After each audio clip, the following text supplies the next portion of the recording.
Habari, karibu sana mtoto wa Mungu na kusalimu. Tumsifu Yesu Kristo. Bwana Yesu asifiwe. Shalom. Karibu kwenye semina ya nguvu ya maombi. Mimi naitwa Mwalimu Bwenge. Ninakukaribisha sana hapa kwenye semina sehemu ya 11. Sehemu ya 10 tulizungumza na tukasema kuhusiana na imani kama mkono wa kupokea, na nikakwambia Marko 9:23 inasema yote yanawezekana kwa yule anayeamini. Maana yake imani ni fedha ambayo unaweza ukaitumia kununua chochote kwenye ulimwengu wa roho. Hii ni fedha ya kimungu, ni fedha ya mbinguni ambayo inaweza kununua chochote cha mbinguni. Maombi yako ili yajibiwe yanahitaji imani, uponyaji ili upokee unahitaji imani, na chochote kile ambacho utategemea kupokea kutoka kwa Mungu imekuhitaji uwe na imani. Kwa hiyo hili ni moja ya jambo la msingi sana. Na nikakwambia kuwa imani hakika si jambo ambalo ni la kusubiri itokee ili uamini. Kuna watu wanasema mimi nikiwa tajiri nitamtolea Mungu. Hiyo sio imani. Huo ni utomaso. So lazima tujifunze imani kama kitu cha msingi zaidi kwenye maisha yetu. Na imani lazima umjue mwanzilishi na ambaye anatimiza hiyo imani ambaye ni Kristo. Ndio maana imani chanzo chake ni kusikia, na kusikia huja kwa neno la Kristo. Amen. Kuna kila aina ya imani, lakini imani ninayokuambia imani ya kweli ni imani katika Kristo. Karibu sana sehemu ya 11 ambayo tutazungumzia kanuni ya uhalali katika maombi. Kanuni ya uhalali katika maombi. Hii ni moja ya kanuni ambayo usipoijua unaweza kuona kama Mungu ana upendeleo. Unaweza kuona kama Mungu kuna baadhi ya watu hawaoni. Unaona kama kuna watu fulani tu Mungu ndo anawaona. Lakini hii huwa ni matokeo ya watu wengi kutozijua hii kanuni. Watu wengi wameshindwa kuifahamu hii kanuni. Imepelekea watu hao kuona kama Mungu ana upendeleo. Lakini ni kwa sababu wao wenyewe kuna vitu hawavijui. Kwa mfano, baadhi ya maswali ambayo watu wengi wanajiuliza yanajibiwa na hii kanuni ya uhalali. Iwe katika maombi au katika maisha yetu ya kila siku. Kwa mfano, kuna watu huwa wanajiuliza. Kuna mmoja aliwahi kunifuata mimi. Kuna hali alikuwa anapitia, afa akaanza kuniuliza, kwa nini watu wanakufa na Mungu anawapenda? Mwingine anaweza akasema, kwa nini yule baba alikuwa mtu mzuri kabisa lakini kwa nini amekufa kwa kansa? Kuna wengine wanajiuliza, kwa nini rafiki yangu mimi ameomba, amepewa na Mungu, lakini mimi huu ni mwaka wa pili naomba kitu kile kile sijapewa? Kwa nini wengine wakiomba hawajibiwi, wengine wakiomba wanajibiwa? Leo nitaenda kukufundisha kanuni inaitwa kanuni ya uhalali katika maombi. Kwanza lazima ujue anayefanya maamuzi yoyote yale ni Mungu mwenyewe, kwa ajili ya utukufu wake, kwa ajili ya jina lake. Na leo sasa nitakufundisha kanuni ya uhalali katika maombi. Yaani ili maombi yako yaweze kuwa na matokeo, lazima uijue hii kanuni. Usipojua hii kanuni, rafiki yangu, utarudi kwa waganga. Lakini sikuombei urudi kwa waganga. Amen. Naamini yoyote ambaye atasikiliza hii audio baada ya hapa, maisha yake yatakuwa yale yale. Yohana 15:7 inasema, ninyi mkikaa ndani yangu na maneno yangu yakikaa ndani yenu, ombeni mtakalo lote nanyi mtatendewa. So inaanza kwa kusema Yohana 15:7, ninyi mkikaa ndani yangu. Yaani kama mimi Mungu nikiwa na uhalali na nyie, si ndio? Ombeni mtakalo lote nanyi mtatendewa. Maana yake ili tutendewe lazima Mungu awe na uhalali. Kuwa na uhalali ni pale ambapo sisi tunakuwa ndani ya Kristo. Na tukiwa ndani ya Kristo, maana yake Kristo ana uhalali na maisha yetu. Nitakufundisha leo hii kanuni ni namna gani unaweza kuwa ndani ya Kristo na namna gani unaweza kutoka, because ni vitu vidogo tu ambavyo watu wengi wanavidharau. Amen. Lazima ujiulize mpaka sasa hivi, ni nani mwenye uhalali na wewe? Moja ya kitu ambacho kinatupa uhalali wa Mungu sisi kwenye maisha yetu ni wokovu. Lakini hatuishii hapo. Lazima uishi maisha ya wokovu. Ukiishi maisha ya wokovu, maana yake lazima uwe serious na kitu kinaitwa ukombozi. Leo nitakufundisha sio hayo mambo ya wokovu na ukombozi, lakini nitakufundisha baadhi ya vitu ambavyo vinaweza vikampa adui uhalali au shetani. Remember, mwenye uhalali na wewe, aidha Mungu au shetani, ndiye ambaye ana uwezo wa kucontrol maisha yako. Amen. Na nitakufundisha hizi kanuni zinasema nini. Ni vitu vizuri sana ambavyo ukivijua vitakusaidia pakubwa. Sasa kwa sababu hiyo naomba nikufundishe kitu kimoja. Moja ya kitu kikubwa, kuna vitu vingi ambavyo vinaweza vikampa Mungu uhalali au shetani. Remember, uhalali tunaozungumzia hapa ni either uhalali wa Mungu kufanya kwenye maisha yako au shetani kufanya kwenye maisha yako. Umenielewa? Shetani mpaka anakuua ana uhalali fulani. Shetani mpaka anakufunga ana uhalali fulani. Amen. Unanielewa? Yes. Lazima tujue hili kitu. Hili jambo litatusaidia. Shetani mpaka anakukamata lazima awe na uhalali fulani. Mungu ili afanye jambo fulani lazima awe na uhalali. Sema amina kama unanielewa. Yes. Hiki ni kitu cha msingi ambacho watoto wa Mungu wanapaswa wakijue. Wasipokijua kinaweza kikawapotezea muda. Sema amina kama unanielewa. So, naomba nikwambie kitu kimoja. Moja ya kitu ambacho kinaweza kikakupa uhalali kiurahisi kwa adui au shetani ni ibada. Viko vingi na nitakutajia hapa. Lakini nataka nianze na hiki kwa sababu ni cha msingi. Ibada yako inaamua wewe uwe chini ya yupi. Kwa sababu ibada ni heshima. Unapoabudu maana yake ni heshima ya juu zaidi ambayo anapaswa apewe Mungu peke yake. Na yoyote unayemwabudu ni Mungu wako. Kuna watu wamejikuta wanafanya zile ibada za miungu, wanatambika, wanazindika, wanaenda kwa waganga. Vile vyote ni ibada za miungu. Na hivyo wale ni watu ambao wamempa adui uhalali.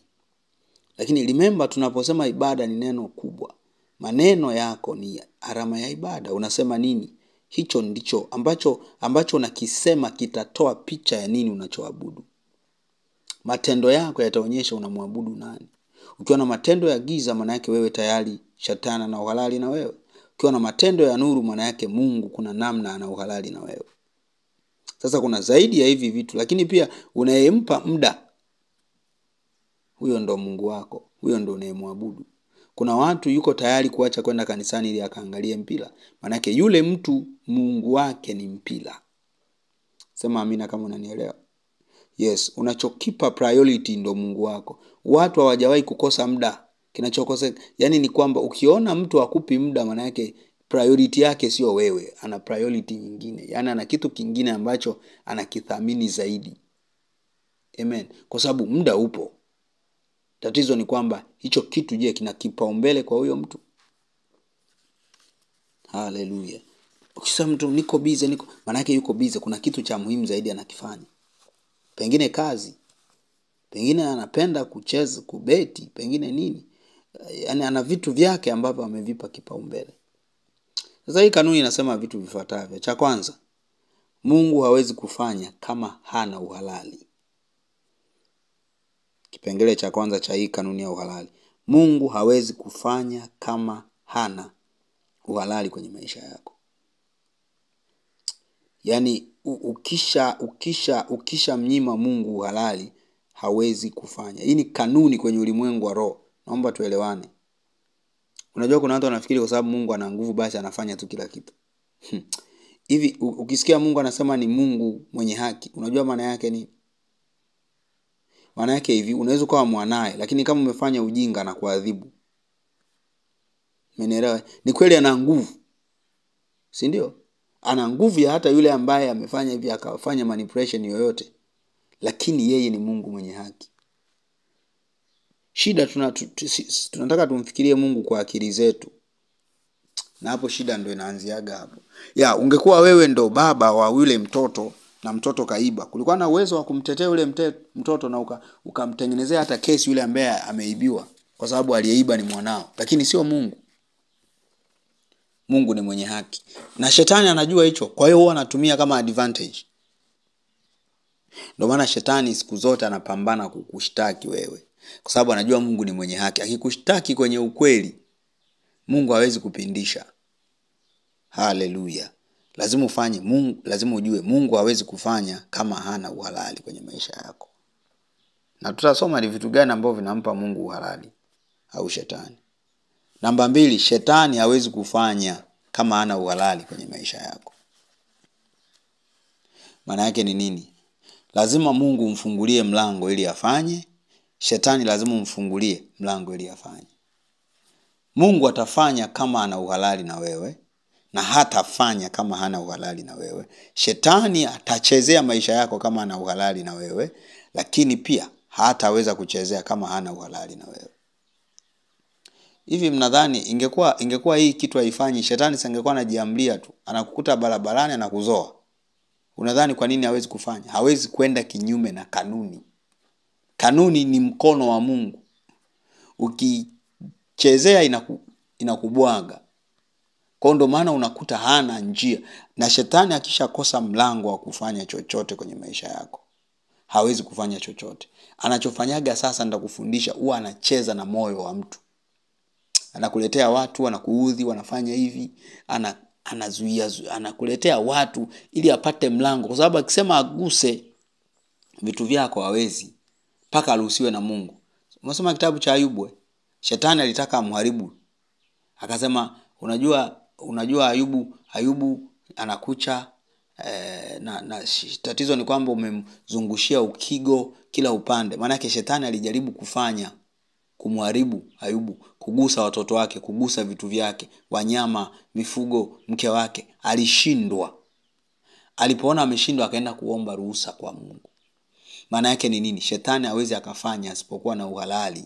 Ukiishi maisha sawa sawa na Mungu, ukikaa ndani ya Kristo na maneno yake yakakaa ndani yako, yani akawa na uhalali na wewe, maana yake nataka nikwambie, shetani ataenda kuomba ruhusa. Na by now Mungu hana muda wa kukupa ruhusa. Hana muda wa kumpa ruhusa. Kwa sababu gani? Ya ile kazi ya msalaba. Ile kazi ya msalaba ndio inazungumza. Hawezi akaenda kinyume na mwanae. Kipindi cha kina Ayubu, Yesu alikuwa bado hajafa msalabani. By now hawezi akaenda kuomba, because msalaba utasema mwanae alikufa. Hawezi Mungu akaenda kinyume tena na kazi ya msalaba hata siku moja. Unless as Mungu mwenyewe afungue mlango wa adui kukujaribu. Sio shetani aende kuomba. Kwa sababu shetani na Mungu walimalizana pale msalabani. Si umenielewa mpaka hapo? Yes, there is no any discussion tena. Tumeelewana mpaka hapo? Kwa lazima ujue kwenye hii kanuni, cha kwanza, Mungu hawezi kufanya kama hana uhalali. Cha pili, shetani hawezi kufanya bila uhalali au kuwa na mlango. Namba 3, kuna mambo Mungu hatafanya kama wewe mwanadamu hujafanya. Na nitakufundisha hayo mambo. Sema amina. So lazima tujue hapo. Okay? Sasa tumezungumzia uhalali upande wa Mungu na uhalali upande wa shetani. Naomba tuangalie mambo yanayompa uhalali Mungu au adui. Kwanza, cha kwanza ni hali yako ya moyo. Sawa? Kwa mfano, kuna watu hawapokei baadhi ya baraka kwa sababu ya aina ya mioyo walionayo. Yes. Remember nilikwambia moyo ndo somewhere ambapo ni kiunganishi kati ya ulimwengu wa mwili na ulimwengu wa roho. So Mungu akitaka kukupa chochote anakupa kupitia moyo, kwa sababu ni roho. Biblia inamaanisha moyo, inaposema inazungumza ni roho. Umenielewa? Sio moyo unaoshikika. Kwa hali ya moyo wako itaamua upokee au usipokee. Sasa uhalali ambao anakuwa nao Mungu, anakuwa na uhalali na mtu ambaye mwenye moyo safi. Ndio maana Biblia inasema kwenye Mathayo 5:8, heri mwenye moyo safi, maana watamuona Mungu. Hawa ni watu ambao wana uhalali na Mungu. Manake mwenye moyo mchafu ataonana na shetani. Manake atakuwa na uhalali upande wa shetani. Na adui anatumia sana hali ya moyo wako kupata mlango. Hasa. Yaani hii ndo njia kubwa sana. Kwa sababu ukiwa mfano mtu wa kumwabudu Mungu, ukawa mtu ambaye wendi kwa waganga, unajitahidi kwenda kwenye ibada, unatoa sadaka, unafanya kila kitu, shetani hivyo vitu vitamzuia, lakini atakuja acheze na moyo wako. Kwa mfano, anaweza kukuletea mtu ambaye sio sahihi kwenye maisha yako. Yule mtu akawa na kupiga matukio ya ajabu. Kuna muda mwingine hata rafiki yako tu anamuinua. Ni mtu mzuri tu, mlikuwa mnapatana, mnakuja kugombana kwenye kitu ambacho hakimake sense. Umenielewa? Wachawi wanajua sana hii kitu. Mchawi akiona kwamba umemshindwa kabisa kwenye ulimwengu wa roho, anachofanya huwa anakuja kuleta ugomvi. Nakumbuka mimi najitahidi hili somo liwe fupi, kwa sababu linavyokuwa refu linasumbua kwenye kuupload. Kwa mfano ngoja nikupe kitu kimoja. Kuna kipindi mama yangu mimi, kuna mama mmoja hivi alikuwa na mambo fulani ya giza. Alikuja kuomba mti. kwamba akate. Maza akamwambia hapana, karudi ya pili hapana, ya tatu hapana. Maza akaondoka, ametoka tu kidogo, yule mama tena akaja kwa mzee, naomba mti. Mzee naye akamwambia huo mti tuna matumizi nayo. Sasa Maza akamkuta yule mama yuko anakomaa, ni kama anamlazimisha mzee, nisaidie tu. Maza akaona huyu ana jambo lake. Unaelewa? Mama alipaniki. Kwa nini unalazimisha? Maana yule adui alikuwa ni adui, alikuwa anataka kufungua mlango kwenye moyo wake. Kuna kitu anakitaka, alafu akipati kwa sababu hamna mlango kwenye moyo wako. Biblia ikisema linda sana moyo wako, maana ndiko chemichemi, kwenye Mithali 4:23 za uzima zitokako. Kukiwa na uzima, maana yake mauti haina nguvu, maana yake adui hana uhalali. Kwa kuna aina ya uhalali adui ataupata kwa sababu ya moyo wako kuharibiwa. Kuna watu wanaharibiwa, wanakuwa na uchungu, wanakuwa na chuki, wanakuwa na hasira. Vile vitu vinapelekea adui kuwa na uhalali kwenye maisha yao. Adui anaingiaga kwa hiyo njia, nataka nikwambie. Yes, kwa sababu nimekwambia pepo haliwezi likakuingilia kama halina uhalali, si ndio? Yes, lazima ujue hicho kitu. Haleluya. Lazima ujue hicho kitu. Lazima ujue hicho kitu. Pepo haliwezi kumuingilia mtu kama halina uhalali. Lazima liwe na mlango wa kuingia. Moja ya njia, kwa mfano after deliverance, huwa ni moyo. Kwa mfano, ukiwa ni mtu wa uchungu, unamzuia Mungu asiwe na uhalali wa kukuponya. Ukiwa mtu wa kutokusamehe, unamzuia Mungu asikuguse, asikuponye. Kwa sababu ule ni mlango wa adui. Umeelewa mpaka hapo? Kwa hata kama tutaomba sisi, utakuta kuna ugumu. Ni lazima kwanza usafishe moyo wako ili Mungu afanyeje? Apate nafasi. Lazima usamehe. Wengine ni very simple. Hizo pressure, blood pressure, kisukari, ni kwa sababu umeshindwa kusamehe watu. Kisha samehe tu mtu, utajiona mzima. Ya pili, haya kumbuka ni mambo yanayompa uhalali Mungu au adui. Kwa hiyo nitakuwa nachanganya. Sawa. Haya ni mambo ambayo yanampa uhalali Mungu au adui, maana yake shetani. Cha kwanza nimesema ni hali ya moyo wako. Na nimekupa maelekezo mengi sana. Lazima uhakikishe moyo wako ni safi ili Mungu apate uhalali. Maana yake usiwe na uchungu, usiwe na hasira, usiwe na kutokusamehe na vitu vyote ambavyo ni vibaya. Kuna watu wana viburi kwenye mioyo yao. Kiburi ni kitu kibaya sana. Kiburi ni kitu kibaya sana. Kiburi. Ukitaka kujua una kiburi ni kwamba unaweza tu kukuta, ukitaka kujua ni kiburi, mada haikuhusu, unaona unaongelewa wewe na unajitetea. Moja ya alama ya kwamba una kiburi ni kujitetea kila muda. Yes, ukiwa mtu wa kujitetea kutaka kuonekana huna kosa. Kuna wakati watu wanayakubali makosa hivyo. Ukijiona wewe ni mtu wa kujitetea kila muda, kuna muda hata uongelewi wewe. Umesikia nafundisha ushakuja, mtumishi naomba tu, lakini mimi nilikuwa na hicho ni kiburi. Nakwambia kabisa. Alafu kiburi kimejificha. Nitakuja nifundishe siku moja. Kiburi moja ya kitu ambacho kila Mkristo lazima aombe Mungu akiondoe. Yes. Namba 2. Ukiachana na hali ya moyo. Kwenye hali ya moyo kuna vitu vingi, si ndio? Uchungu, kiburi, nimetaja vyote hivyo. Hivyo ni vitu ambavyo adui hutumia kama mlango. Niliwahi kuwapa ushuhuda wa mama ambaye tulifanya deliverance mida ya saa 10 hivi jioni. Nikamwacha pale, alafu usiku wanatuma message. Najisikia vibaya, moyo unauma. Nikajua tayari wamerudi. Na kesho yake mapepo yakasema, tulimtumia mume wake kaja, kamtukana, kakasirika, tumerudi. Na hamtutoi. Umenielewa? So yalipata uhalali kwa sababu ipi? Hali ya moyo wake. Namba 2 ni ibada. Unayempa ibada ndo anayekuwa na uhalali na wewe. Koja, na swala ibada halina mixer. Halina eti nitamwabudu Mungu, nitamwabudu na shetani. Mungu anasema nini? Chagua kimoja, baridi au moto. Maana ukiwa vuguvugu watakutapika. Kasome kitabu cha Ufunuo. Kwenye swala la ibada, yani hakunaga mtu kati. Yani hamna aliye katikati. Either Mungu wako ni shetani au Mungu wako ni Mungu aliye hai, aliyeumba mbingu na nchi. Hakuna aliye katikati. Naomba tuelewane hili. Yes. Kama unaendaga kwa waganga, Mungu wako ni shetani. Yani shetani ndo ana uhalali na wewe. Maana ili Mungu ashughulike na wewe, lazima uandae mazingira ya kuachana naye. Kuna watu wanakujaga tu wanataka kuombewa. Hautapata matokeo kama shetani ana uhalali na wewe. Ndio maana tunaanzaga na toba. Kwa nini tunaanza na toba? Kuondoa ule uhalali wa adui. Lakini shida ni kwamba hii toba lazima iwe ya kweli.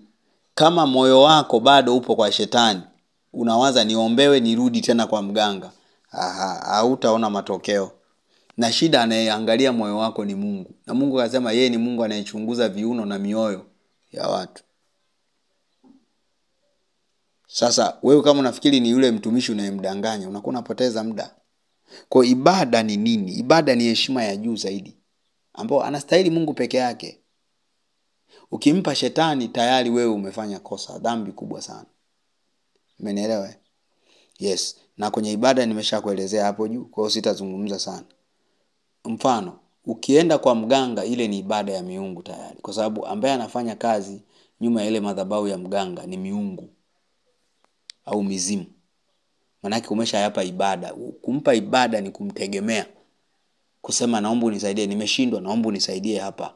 Yoyote unayempa heshima ya juu zaidi ya kwamba huyu ndo anaweza kusolve hili tatizo kuliko chochote, huyo ndo Mungu wako. Kuna watu wamewafanya wanadamu kuwa mungu zao. Yes. Yaani bila huyu kabisa nakufa. Nimempa moyo wote. Huo moyo, my friend, Mungu anasema nini? Umpende kwa moyo wako wote. Wewe ushampa Joni. Ndio maana nawaambia haya mambo, Mungu ni Mungu mwenye wivu, sio utani. Sio utani kabisa. Hata kama ni mke au mmeo, lazima ujue kwamba Mungu anaanza ndo anakuja huyo mke. Ukiacha kwenda kanisani kwa sababu ya mme au mume wako, amesema njoo basi tubaki hapa, na wewe kwa sababu nampenda ukabaki, mna shida wote wawili. Namba 3 ni chakula. Ukisoma Hesabu 25:1 utagundua. Ili somo la uhalali ni refu sana. By the way, ni somo refu sana. Na nataka nikufundishe uandike notes, alafu itakusaidia. Naomba tuishie kwenye hii sehemu ya 3, sawa? Nitaendelea. Mambo yanayompa uhalali Mungu au adui. Cha kwanza hali ya moyo, cha pili ibada, si ndio? Okay, cha 3 chakula. Vyakula jamani, kweni makini. Kuna watu wamepewa vyakula kipindi cha, kuna watu fulani wana tabia mwisho wa mwaka wanachinja ng'ombe wanagawa bure. Kwa makini my friend. Hicho ni chakula kilichotambikiwa. Unafungamanishwa na miungu yao. Maana yake ni nini? Wanakuingiza kwenye uhalali. Na ngoja nikwambie, issue ya wewe kuwa uhalali kwa shetani au kwa Mungu ni issue ya wewe tu. Yaani unaamua. Mungu hawezi hata kukulazimisha. Ukiamua shetani akumiliki, anakumiliki tu. Mungu usifikiri atakataa. Hapana, usimiliki. Ukiamua wewe, ndio maana umepewa kitu kinaitwa utashi. Yaani una uwezo wa kuamua. Mungu alazimishagi. Shida sisi tunataka Mungu atuamulie wakati alitupa akili. Basi ungeumbwa ng'ombe ili uamliwe au ndege. Lakini wewe ni mwanadamu na unafurahia kuwa mwanadamu. Kwa kama unafurahia lazima ujue una utashi wa kuamua.